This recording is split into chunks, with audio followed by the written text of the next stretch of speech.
With all the talk of the deficits that we're entering and the stimulus bill and all the money that's being spent on, the bank bailouts and potentially the auto bailouts, the question that everyone's asking is this going to lead to inflation?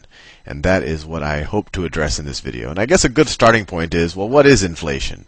Well, it's a general increase in the price of goods and services. So, they actually measure it by they take a basket of goods and services and they see how those prices compare to a reference year. And if those prices go up by 3%, they might use a consumer price index. They'll say inflation increased by 3%. So that's what's inflation. And the opposite of inflation is if things actually get cheaper, is deflation. If one year a 10 megabytes of RAM costs X dollars and then the next year it costs a little bit less, it's actually a deflationary process, at least in that market. So with those definitions out of the way, let's talk about a little bit about what causes it. A couple of days ago I made these videos on cupcake economics where I talked about what happens when the cupcake factories have high utilization or low utilization, what that might happen with prices. And the reason why I did that is because I really wanted to make it very clear that it really is utilization of factories or of people that drive prices. So if I have, let's see if this is all of the capacity that I have. And when I talk about capacity in this video, I'm speaking in very general terms. It's all of the goods and services that we could produce. We could just talk about labor capacity, and then unemployment rate is a measure of what is essentially not being utilized. But let's just talk about that. This is just our capacity, our productive capacity. In those cupcake economics videos, I showed that if the demand is pushing up against capacity, let me do demand in a different color. If demand is really close to capacity, and I know everything I draw kind of looks like balance sheets, but this isn't intended to be a balance sheet. This is intended just to show you that demand is pushing up against capacity. So in this situation, let's say, this is capacity. If demand is at 90% of capacity, then the people with the capacity might say, gee, instead of trying to just try to sell that extra unit, so this is demand, instead of just trying to sell that extra unit and have to worry about all the raw materials and have to work for that extra unit, why don't I just raise prices? Right? So high utilization, let me write that down. High utilization of capacity, it leads to prices increasing. And this isn't some kind of fancy macroeconomic principle. It's true if you're running a lemonade stand.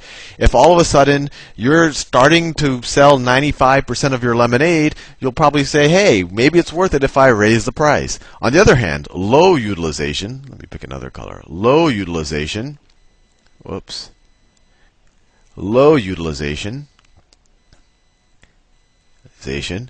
lead to prices dropping.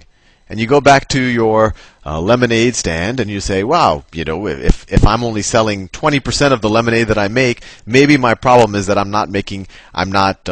my lemonade's too expensive. And frankly, if there was a bunch of lemonade stands, everyone is trying to sell their capacity. So just to compete with each other, they'll all lower prices. And actually, I'll throw another thing in here that's a little unrelated to inflation, but high utilization, it makes prices go up, and it also makes people want to add more capacity, right? So it also investment goes up. Both of those things to add more capacity, but we won't worry about that right now. So if you accept that, and I think it's a reasonable argument because it's really based on, I think, common sense things, then I think you'll buy the argument that if you have very low utilization, it's difficult to have inflation.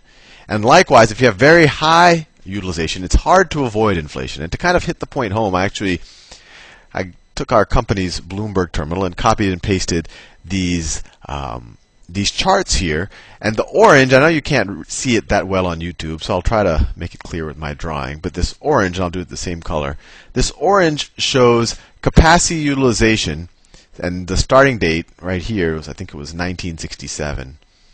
1967, this is 1969, actually December 31st, 1969. So this is 1970, beginning of 1970. This is beginning of 1980, beginning of 1990. This is 2000. This orange line represents capacity utilization.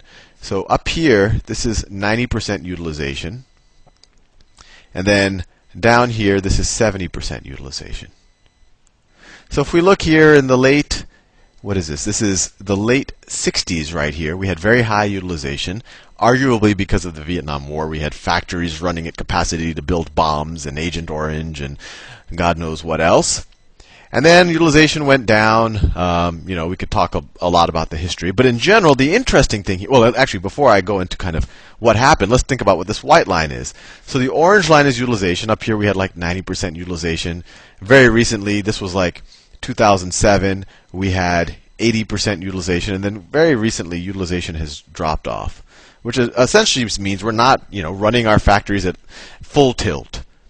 This white line is year-over-year inflation growth. Let me do that in white.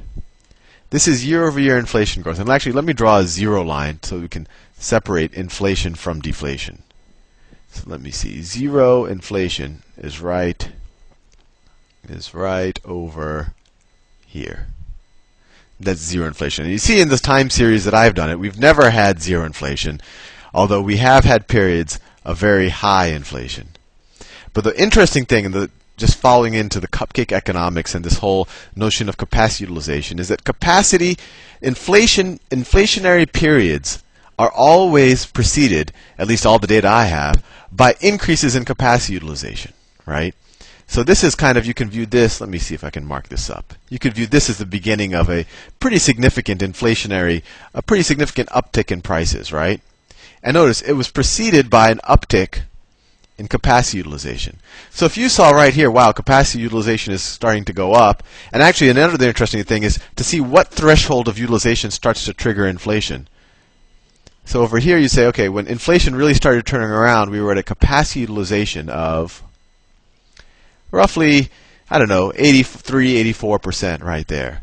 And then if we look at the next period where inflation really started to hit, you could either pick that point or that point, where was capacity utilization? It was around that same level. It was right there. It was above 80. This is about 82%. And then we could pick every period before that. So like when did inflation, well, since then, inflation really hasn't been a major problem. These are our two major bouts of inflation in the early 70s and in the early 80s. And those were when we had extremely high capacity utilization. Right, extremely. So the point I want to make here is capacity utilization really is the driver of inflation. And you actually could find it the other way around. So this white line here, you don't see it because the orange line, oh, actually, I realize that I'm showing you off of the screen. But let me actually reduce my window so I can show you. So this is more recent, where we see that capacity utilization started falling off. I think this is in the summer of 2007. And you don't see it there because it's overwritten, but the inflation line has also dropped considerably. It comes down to here. But notice once again, utilization dropped off, although here it's pretty close, but utilization dropped off a couple of quarters before inflation dropped off. And that's why I always wonder why the Federal Reserve Board of Governors, they always talk about different inflation indicators and what to do about interest rates, when you do have a pretty good indicator, and that's capacity utilization. Now the next question that everyone has, okay, fine, Sal, capacity utilization drives inflation. We can all buy that. But clearly what's going right now is kind of just a wholesale printing of money. And won't the wholesale printing of money drive demand to go up? And then you will have very high capacity utilization. And then we'll have inflation or even hyperinflation. And my argument there is that's normally the case. Normally, if you increase the money supply, normally, if the money supply goes up, that should increase demand. But there's a subtle, and it's almost a philosophical point, but it's an important one to realize.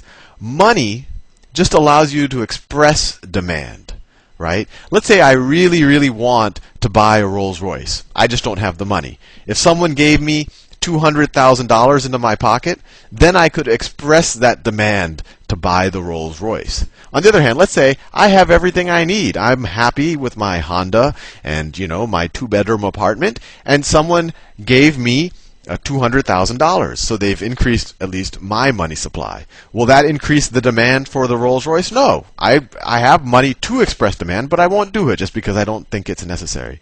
So you can make that same analogy in the economy as a whole, where you can imagine an island where, let's say there's 5 of us, or let's say 3 of us, because I don't want to draw 5 people.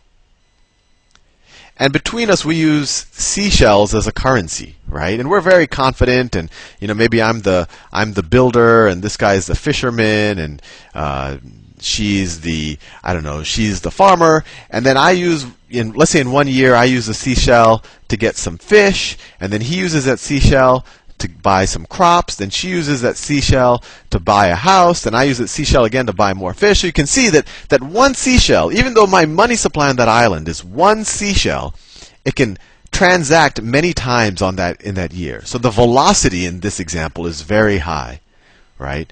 So you notice that my expression of demand happens in these actual transactions.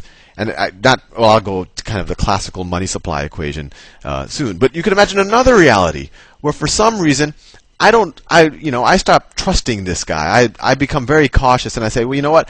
I don't want to give him my seashell because I'm not sure if I'm going to get that seashell back again to do something else. So you can imagine a reality where, the central bank of our island, all of a sudden they find hundreds of seashells, and they put seashells in everyone's pockets. So we're all full of seashells. But all of us have just lost so much confidence in the economy, or are so unsure over whether other people are going to use my goods and services that I don't want to use their goods and services. So we all just start hoarding seashells. So this is a situation where the money supply could actually increase pretty substantially, but since no one wants to express it through demand, it's not going to increase utilization.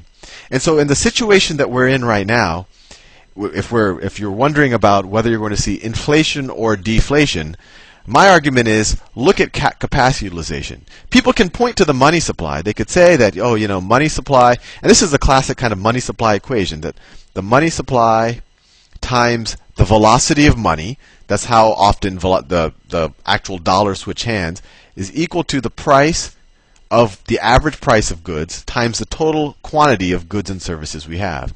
So most people say, wow, if the money supply increases, then won't prices increase? Well, that would be true if you assume that velocity and quantity are constant. But we're saying that whenever you have major shocks and people lose confidence, this velocity can slow down considerably, especially when things like financial intermediaries start hoarding money and people start putting money into their mattresses. In fact, oftentimes people don't even consider things that aren't being transacted money. For example, those commemorative coins that they sell on TV, they are not considered part of the money supply because people don't use them as money. Anyway, I'm all out of time. I'll continue this discussion in the next video.